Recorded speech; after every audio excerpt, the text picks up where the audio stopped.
The dog had likely eaten crack cocaine, which may have caused the... What? How in the world does the dog even have access to crack and cocaine? How? The owner gotta be doing crack. There's no way a dog have access to crack and cocaine. How? There's no way. No, there's actually no way. Yo, what's good, YouTube? Today we're gonna be reacting to the most disturbing deaths of owner killed by their pets. If y'all new to the channel, make sure to like, comment, subscribe, turn on post notifications. Let's get straight to it. Michael Prasek's lion attack. On March 5th, 2019, Michael Prasek entered his pet lion's cage in the quiet village of Zdekov, Czech Republic. The 34-year-old had done this routine feeding countless times before. The male lion suddenly turned on him. Around 7 a.m. that morning, Michael's father went to check on his son. He found Michael's lifeless body inside the male lion's cage. I ain't gonna lie, having an exotic animal like this and you gotta feed it every day, I ain't gonna lie, I would not trust that animal. I would not trust it. I would not trust it. I ain't gonna lie, I don't care. A lion, a cheetah, whatever it is, I'm not trusting no animal, bro. Because at any day they could turn. Look at this. That lion literally turned on him. The cage was locked from the inside. Michael had entered the enclosure voluntarily and then became trapped with the lion. His father immediately called the police. When officers arrived, they faced a deadly situation. Both lions were still prowling inside the cage with Michael's body. Police had no choice. To recover the body, they shot both lions. Damn. A police spokesman later said the shooting was absolutely necessary. A doctor declared Prasek dead at the scene, and his body was sent for autopsy. Sadly, the lioness was pregnant when she was killed. The incident prompted the Czech government. Damn, she was pregnant while she was killed. Damn, RP to the lion and RP to the guy. Consider major changes to laws governing dangerous animal ownership. Dan Brandon's python attack. Yo. On August 25th, 2017, Dan Brandon was in his bedroom with his pets in Church Crookham, Hampshire. I don't know why people be having pets like these, bro. Like a python? Are you serious? A python. A python is deadly, bro. And once that snake bite on you and it start curling up on you, that's it. Good luck. GG's. The 31-year-old had been keeping reptiles for 16 years and owned 10 snakes and 12 tarantulas. Yo. That evening, everything changed. Downstairs, Dan's parents were cooking dinner when they heard a loud crash from his bedroom. They called out to Dan, but he didn't answer. When his mother checked on him around 7:15 p.m., she found Dan lying face down on the floor. He was cold to the touch. His 8-foot African rock python, Tiny, was missing from her tank. And then on top of that, it's an 8-foot python. Yo, I don't mess with snakes, bro. Like, snakes is literally the devil, bro. Like, yo. But couldn't save Dan. Tiny was later found coiled up under a box in the room. The autopsy showed Dan had died from strangulation. The doctor found bleeding behind one eye, burst blood vessels, and swollen lungs. There were no bite marks on his body. Coroner Andrew Bradley said that Tiny had likely wrapped around Dan either during normal handling or because she felt scared, leading to accidental strangling. A snake expert who examined Tiny found no scratches on the snake's skin that would show a fight. The expert said that while African rock pythons can recognize their owners, they act on instinct. Mario Perivotos' dog attack. On March 20th, 2017, Mario Perivotos was in his London home with a BBC film crew filming his life. Wait, what?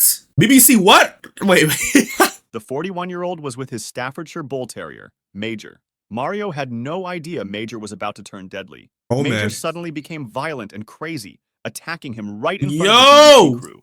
The dog crushed Perivotos' throat, causing terrible neck injuries. I ain't gonna lie, me personally, if a dog bite me, bro, I'm fighting, bro. We squaring. I'm punching that dog, I'm kicking. I'm not going down like that. Nope, not me. Even though the film crew tried desperately to help, the attack was fast and brutal.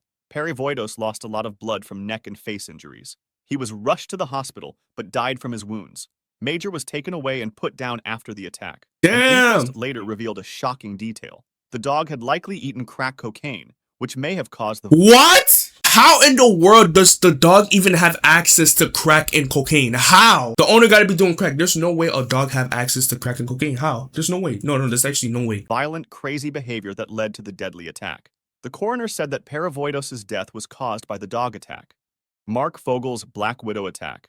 In 2004, Mark Fogle lived alone in his small apartment in Dortmund, Germany. The 30-year-old collected over 200 spiders and insects. Yo, 200 spiders? How? How? Yo, people is brave, bro. Yo, I would not mess with insects. I would not mess with animals, bro. The only animals I'm messing with is dogs and cat. Besides that, I'm good. Including a deadly black widow spider named Bettina.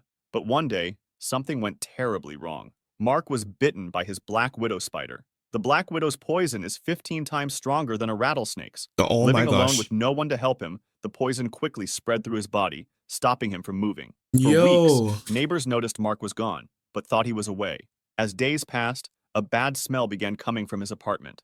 When police were finally called to check on him, they found a horrible scene. Mark's dead body lay in his apartment, and his hungry pets had begun eating him. Yo, imagine having 200 spiders and the next thing you know, bro, you die and then they just eating off of you. Yo, that's kind of crazy, bro. Like, oh. Were crawling out of his nose and mouth. Bigger pieces of flesh had been torn away by lizards and taken back to spider webs. Spiders had even built nests the size of bird nests in the ceiling. Police said the apartment was disturbing, with open cages and tanks everywhere, all lit by a scary green glow. Yo. Sandra Piovesan's wolf dog attack. On July 17, 2006, Sandra Piovesan entered the pen of her 9 wolf dog hybrids in Salem Township, Pennsylvania. The 50-year-old had been keeping and breeding these animals for about 10 years. She would never make it out of that pen alive. Sandra was supposed to meet her daughter Crystal for breakfast that morning. When she didn't show up, Crystal went to her mother's house to check on her. Crystal found her mother's dead body inside the animal pen. It was a horrible scene. Yo. Sandra had suffered many bite wounds and cuts and had bled to death. When police arrived, the wolf dogs were acting aggressively. The animals were moving together along the fence line, as if they wanted to attack the officers. Yeah, I ain't gonna lie, I would have put down those pets too. I ain't gonna lie, I would have shot them. Matter of fact, give me a grenade. I'm blowing them up. To safely get Sandra's body out, police had to drug and then kill all 9 animals.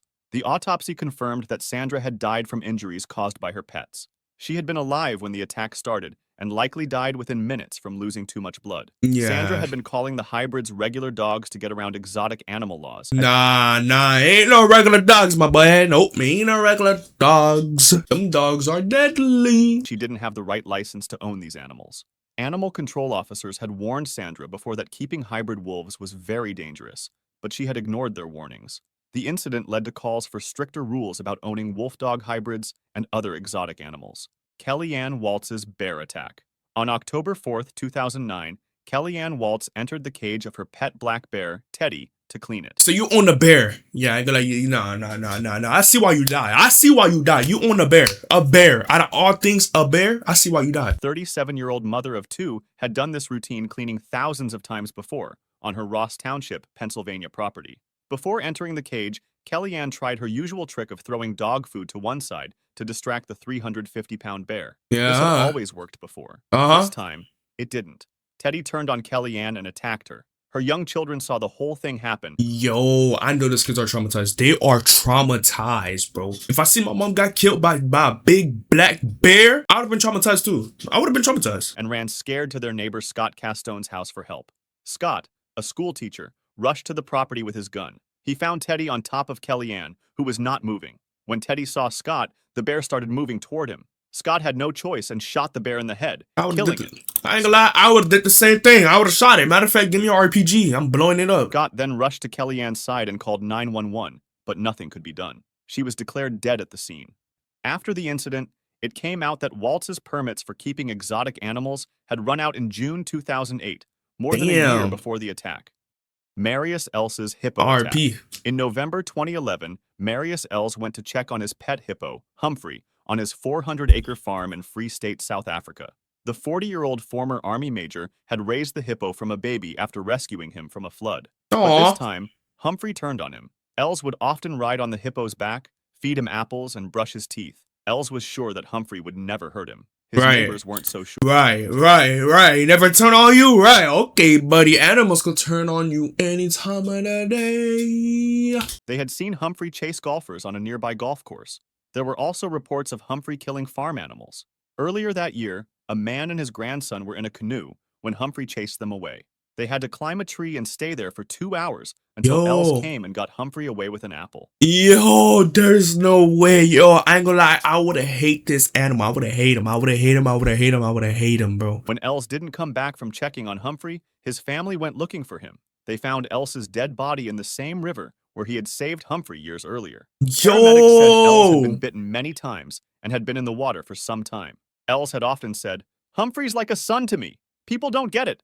I have a relationship with the most dangerous animal in Africa. His Yeah. wife Louise had always been All that bragging got you killed now. Now that animal that you touch, now you're dead. Time to see Jesus. Time to see Jesus. Jesus, how are you doing today? worried about keeping such a dangerous animal as a pet. Terry Vance Garner's pig attack. No On way. September 26, 2012, Terry Vance Garner went out to feed his pigs on his Oregon farm. The 69-year-old Vietnam War veteran did this multiple times a day and had been doing it for years. Terry had no idea he was walking into a death trap. When Terry's family went looking for him, they found a horrible scene in the pig pen. What? Only Terry's teeth and small pieces of his body remained. The rest had been eaten by his pigs. Yo, imagine getting eaten by a pig. Yo, how is that even possible? How in the world did you die to a pig? A pig? Many of Terry's pigs were huge, weighing up to 700 pounds or more. Pigs have powerful jaws with strong teeth and will eat meat. Okay. Police were called, but the strange situation made it hard to figure out what really happened.